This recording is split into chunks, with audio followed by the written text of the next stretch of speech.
चौधरी अकमल साहब, ये ज़ाहिर लग्जरी आइटम्स, वो इम्पोर्टेड आइटम्स जो कि गैर ज़रूरी हैं, उन पर टैक्सेस बढ़ाया जा रहा है, चलें वो समझ आता है।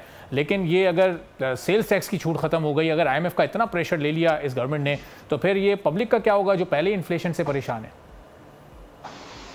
देखिए, सेल्स टैक्स जो है ना, वो एक ऐसा सोर्स है जो आसानी जो है ना, जिसके ज़रिए टैक्स हुकूमत कलेक्ट कर लेती है और उसके लिए बहुत ज़्यादा एफर्ट्स भी नहीं करनी पड़ती। बस सिर्फ और सिर्फ जी 1% सेल्स टैक्स बढ़ाया एंड दैट्स ऑल। अब दूसरा इनकम टैक्स बढ़ाएंगे तो उसमें ज़ाहिर है आपको जो है ना, वो पूरे लोग रिटर्न जमा कराते हैं और कैलकुलेशंस और अलावा वाला इतनी सारी चीज़ें होती हैं। अब सेल्स टैक्स जो है जी चौधरी अकमल साहब, आपको रिकनेक्ट हम करते हैं ताकि आपकी आवाज़ इन तक पहुंच सके।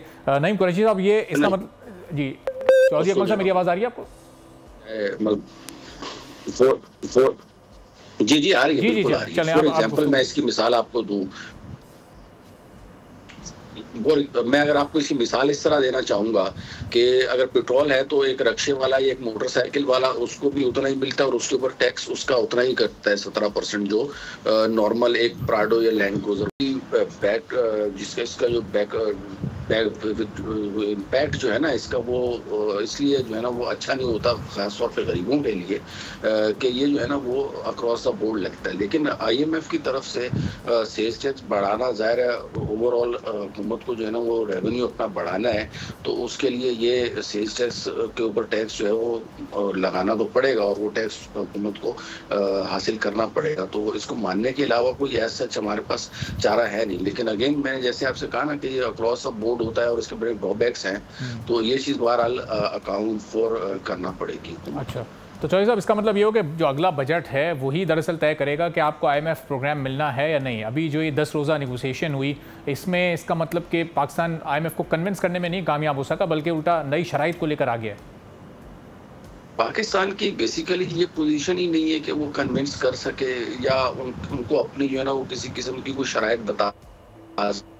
हमारी इकोनॉमी की पोजीशन जो है ना वो ये हुई है, ऑल्दो कि आज वो मिनिस्ट्री ऑफ फाइनेंस ने इकोनॉमी की रिपोर्ट जो जारी की है उसमें अशारिये पॉजिटिव सिम्ट की तरफ जा रहे हैं, लेकिन वो not that is up to the mark. तो हमें उनसे डिक्टेशन तो लेनी ही होगी और इनफैक्ट मतलब we have no chance to say no, but there are certain thing जो हम अपने तौर के ऊपर भी एक्शंस ले सकते हैं।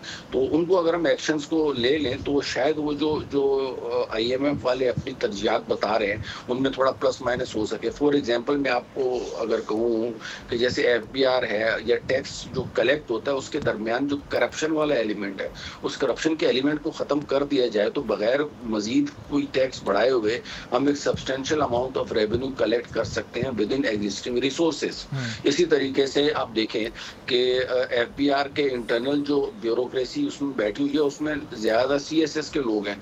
अब उसमें प्रोफेशनल अकाउंटेंट्स का रोल जो है ना वो बहुत कम है, यानी प्रोफेशनल अकाउंटेंट से मुराद ICM में पाकिस्तान के मेंबर हों या ICAP के मेंबर्स हों, तो वो लोग उसमें जो है ना वो अगर हो तो वो ज़्यादा तरीके से बेहतर टैक्स कलेक्ट कर सकते हैं और अगर टैक्स का रिकॉर्ड्स में कोई मैनिपुलेशंस है उनको बेहतर तरीके से आइडेंटिफाई कर सकते हैं एज कम्पेयर टू दीगर अफसरान। तो इंटरनल जो रिफॉर्म्स है ना, दीज आर वेरी इंपॉर्टेंट, चाहे वो FBR हो या हमारा पूरा टैक्स कलेक्शन का मैकेनिज्म हो, इसको अप टू डेट करना पड़ेगा और इसको लेस जो है ना मतलब ह्यूमन इंटरेक्शन कम से कम और सब कुछ सिस्टमेटिकली हो तो हम एक सब्सटेंशियल अमाउंट ऑफ रेवेन्यू जो है ना वो बढ़ा सकते हैं। तो दैट इज माय सजेशन के बगैर जो है वो ज्यादा टैक्स को अगर आपने रेट्स या ये चीजें बढ़ा नहीं लगानी तो आपको टैक्सेशन, ठीक है, अभी टैक्स रिफॉर्म्स बड़ी इंपॉर्टेंट हैं।